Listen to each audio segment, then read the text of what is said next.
So, I've come to a momentous decision that I'm sure many others will come to as well. But I've decided that I want to stand for Pope. I think it's an appropriate position for me. I'm at that stage in my life where I'm ready to make some changes. I think I'd even be willing to move to the Vatican for it. And there's a lot of things that are going in my favor. First of all, I largely meet the minimal requirements, right? I was baptized as Catholic. I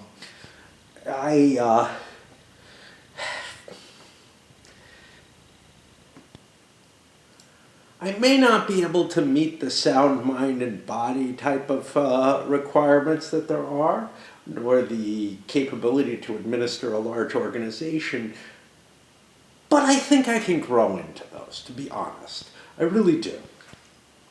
And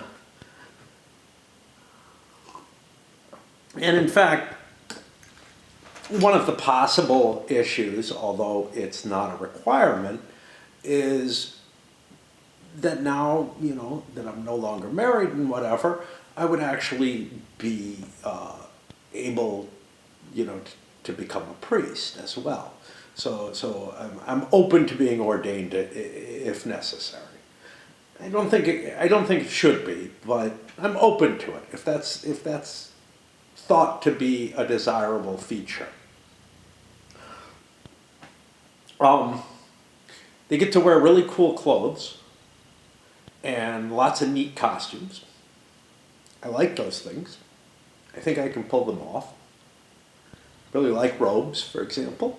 The red shoes thing, again, we'll see, but I don't think that's an absolute prerequisite. I think that's more of a perk, right? Now there are some things, while they don't uniquely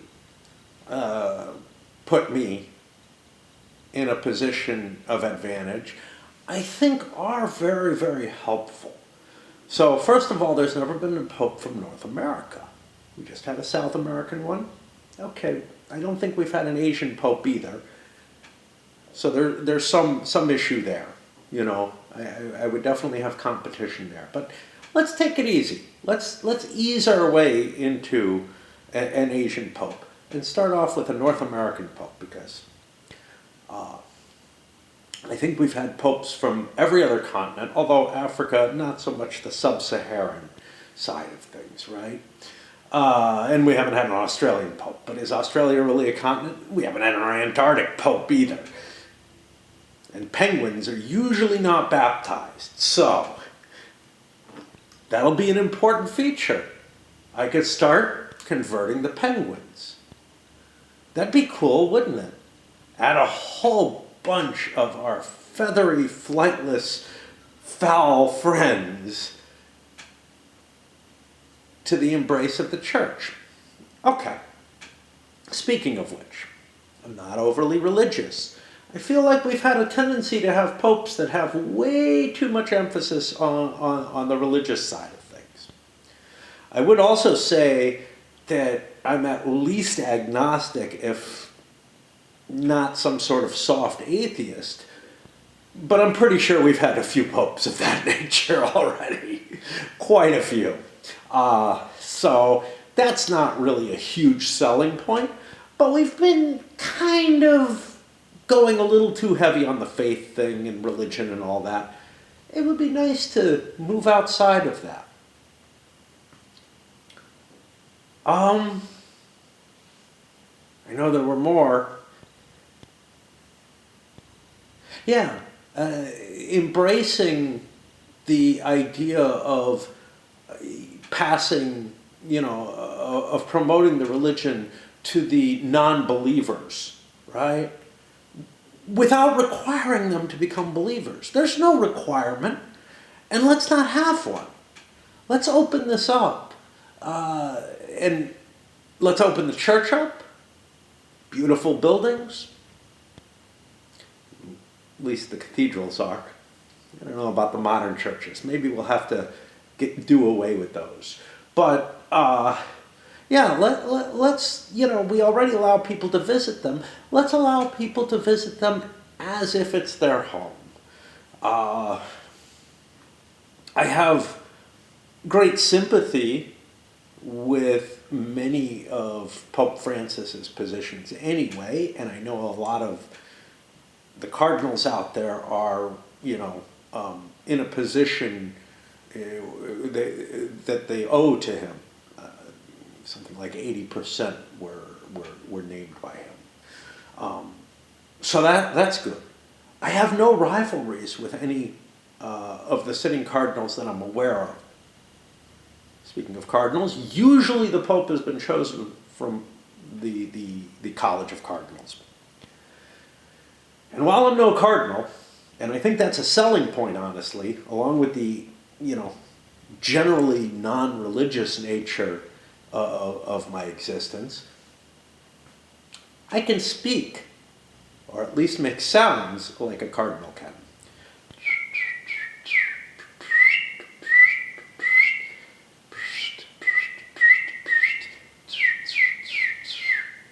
Now, I know this, and this may be the one cardinal that I've had a fight with, because while I was in Buffalo, doing that caused one to attack my wife while she was wearing a red shirt standing next to me.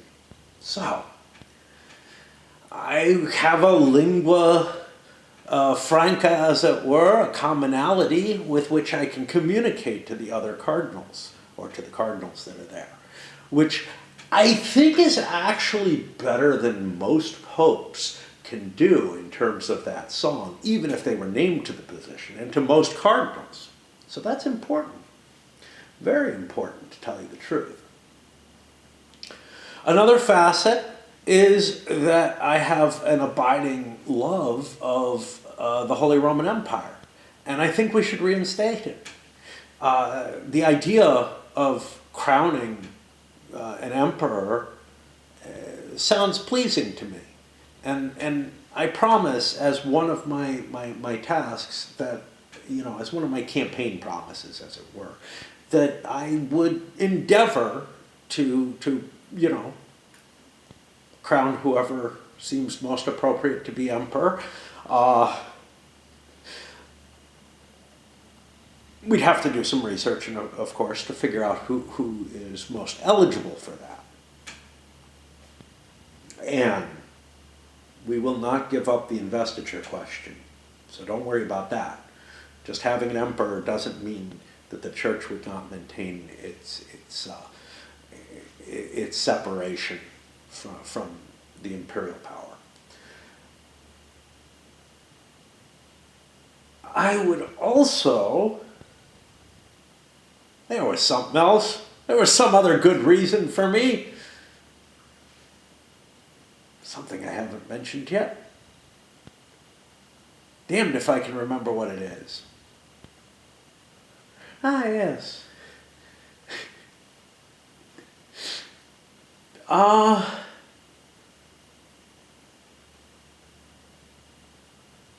Yeah, I can't think. Oh, yeah. So I don't know how many of those of you who watch my videos are cardinals, but, I figure I've got about a couple hundred pretty constant viewers, and I'm hoping that out of that number, most of you are cardinals. Now, I haven't met any who are yet, but that would give me a fair chance, to be honest. And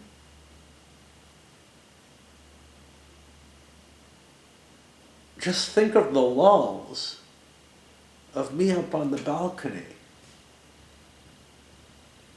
So just sort of rambling on about nothing. And what that would do for the church, and how it would help it. Anyway, vote once, vote often. Vote early, vote often.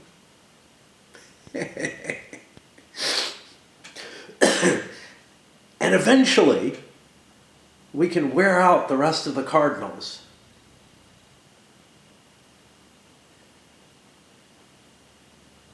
and I can wear white whenever I want. Cheers.